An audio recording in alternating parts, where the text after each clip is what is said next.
بسم اللہ الرحمن الرحیم۔ محترم ناظرین کرام، السلام علیکم۔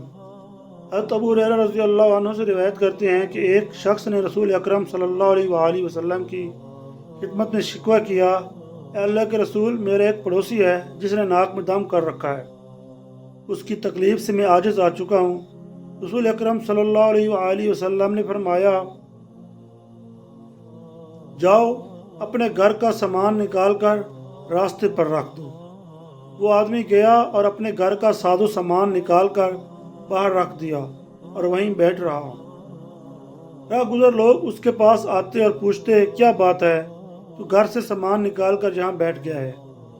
وہ جواب دیتا، میرے ایک پڑوسی ہے جس نے ناک میں دم کر رکھا تھا، میں نے رسول اکرم صلی اللہ علیہ وآلہ وسلم سے شکوہ کیا تو آپ نے مجھے حکم دیا، جاؤ اپنے گھر کا ساز و سامان باہر نکال کر بیٹھ جاؤ۔ یہ سن کر لوگ کہتے، اے اللہ اس پڑوسی پر لعنت فرما، اے اللہ اس پڑوسی کو رسوا کر۔ جب پڑوسی کو اس بات کی خبر پہنچی تو اس آدمی کے پاس آیا اور کہا، اپنے گھر واپس ہو جاؤ، اللہ کی قسم اب میں تجھے کبھی نہ ستاؤں گا۔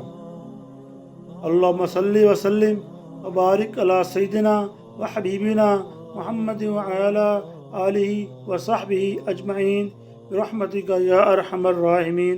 جزاک اللہ خیرا کثیرا۔